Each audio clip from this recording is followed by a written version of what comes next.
والدین کے رویوں میں اولاد کے لیے جو نرمی ہوتی ہے، اس نرمی کی وجہ سے عمومی طور پہ جو لاڈ ہوتا ہے، پیار ہوتا ہے، وہ پھر انسان کی طبیعت کا حصہ بن جاتا ہے، اور اولاد جب بڑی بھی ہو جاتی ہے تو وہ والدین کو اسی طرح سے ٹریٹ کرتی ہے، جبکہ اس کو یہ سمجھنا چاہیے کہ اللہ رسول کے بعد اگر سب سے فائق حق کسی کے ہیں تو وہ والدین کے، اور ان کی ناراضگی اللہ کی ناراضگی ہے، اور ان کی رضا اللہ کی رضا ہے، ان کو خوش کر دینا اللہ کو راضی کر دینے کے مترادف ہے، اور ان کو ناراض کرنا اللہ کو ناراض کرنے کے مترادف ہے۔ اور یہ بات ذہن میں رکھیے گا کہ اگر والدین راضی نہیں ہیں تو رب بھی راضی نہیں ہے، اللہ کی رضا نصیب ہی نہیں ہو سکتی۔ آپ کے عمل، آپ کی محنتیں، آپ کے سجدے اور آپ کی عبادتیں، ریاستیں، چلہ کشیاں، یہ کچھ کام نہیں آتی اگر والدین راضی نہ ہوں۔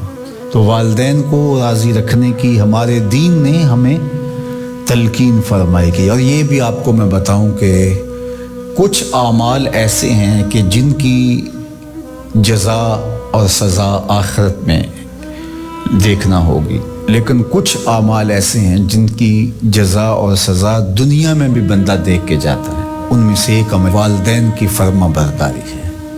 جو والدین کا فرما بردار ہو، آپ اس کی پگڑی کا کلس کبھی نیچا ہوتے نہیں دیکھیں گے۔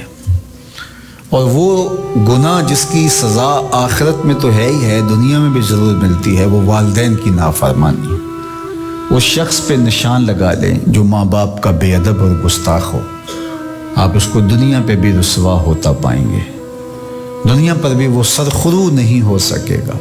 دنیا کے اوپر جتنے لوگ بھی سرخرو ہوئے ہیں، کامیاب ہوئے ہیں، چاہے وہ مسلمان ہیں چاہے وہ کافر ہیں، آپ اگر ان کی تاریخ پڑھیں تو آپ کو نظر آئے گا کہ ان کے پیچھے ان کے والدین کی دعائیں ہیں۔ اگر والدین کی دعائیں نصیب ہیں تو انسان سرخرو ہوتا ہے، اور اگر والدین کی دعائیں حاصل نہیں ہو پاتی تو محنتیں بھی انسان کی اکاد چلی جاتی ہیں۔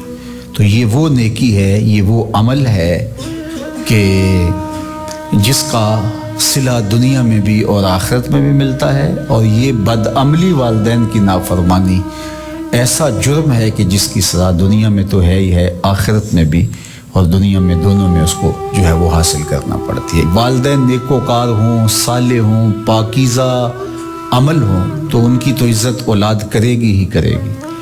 والدین برے ہی کیوں نہ ہوں، یا والدین بہت گناہ گار ہیں، شرابی ہیں اور بدکار ہیں اور اعمال بد ہیں، تو ان کی توہین نہیں کی جائے گی، اور اس بد اعمالی کی وجہ سے ان کے لیے دعائے خیر کی جائے گی۔ حتیٰ کہ والدین کافر بھی ہوں تو ان کا کفر اپنی جگہ پہ، لیکن اولاد ان کافر والدین کی بھی توہین نہیں کرے گی، ان کے ساتھ وہ حسن سلوک کرے گی والدین ہونے کے ناطے سے۔ اور نیکوکار ہوں، صالح ہوں تو پھر ان کے تو حقوق اور زیادہ عائد ہو جاتے ہیں۔ تو ماں باپ کے ساتھ ہمیں حسن سلوک کرنے کی تلقین کی گئی ہے۔ اچھا، یہاں اولاد کے لیے کبھی مسئلہ بن جاتا ہے، ماں کچھ اور کہہ رہی ہوتی ہے اور باپ کچھ اور کہہ رہا ہوتا ہے، اب اولاد کس کی اطاعت کرے؟ ماں کا حکم الگ ہوتا ہے اور باپ کا حکم اس سے مختلف ہوتا ہے، دونوں کے حکموں کو ساتھ لے کر اولاد نہیں چل پاتی، اب کیا کرے؟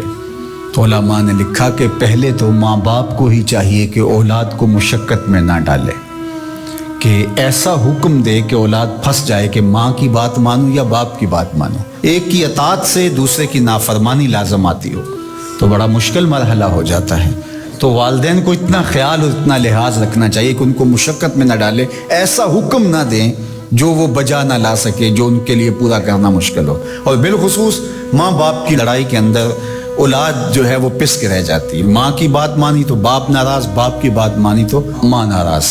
تو اس میں ایک تو والدین کو ہی چاہیے، لیکن کبھی اولاد پھنس جائے تو مسئلہ شرعی سن لیجئے، وہ یہ ہے کہ گھر کا حاکم جو ہے وہ مرد ہے، تو اگر ماں اور باپ دونوں کے احکام آپس میں ٹکرا رہے ہوں تو حکم مقدم ہوگا باپ کا، تو اولاد کے ذمے باپ کے حکم کو ماننا ضروری ہے، لیکن خدمت میں مقدم ہوگی ماں۔ جب باہر سے بچہ آتا ہے تو کھانے کے لیے یا کوئی چیز یا رات کو ٹانگیں دبانے بیٹھتا ہے تو خدمت میں مقدم ماں ہوگی لیکن حکم کی تعمیل میں مقدم باپ ہوگا. تو شریعت اسلامیہ نے ہمیں یہ حکم دیا. چونکہ خدمت میں یہ جو حدیث میں نے آپ کے سامنے رکھی ہے، تو صحابہ نے حضور سے جب پوچھا کہ ہمارے حسن سلوک کا سب سے زیادہ مستحق کون ہے، تو فرمایا امہ کا، تیری ماں. پھر کہا سما من، پھر کون؟ تو پھر فرمایا امہ کا، تیری ماں. پھر تیسری مرتبہ پوچھا تو فرمایا تیری ماں، اور چوتھی مرتبہ فرمایا ابا کا، تیرا باپ. تو اس اعتبار سے خدمت میں ماں مقدم ہے لیکن تعمیل حکم میں باپ مقدم ہے. تو باپ اور ماں یہ اللہ کی رحمتوں کے دو روپ ہیں. اللہ نے باپ کے سینے کے اندر بھی ایک اولاد کے لیے محبت کا جہاں آباد کیا ہے، اور ماں کی ممتا اور ماں کا پیار اور ماں کی الفت، یہ تو ایک کائنات ہی الگ ہے.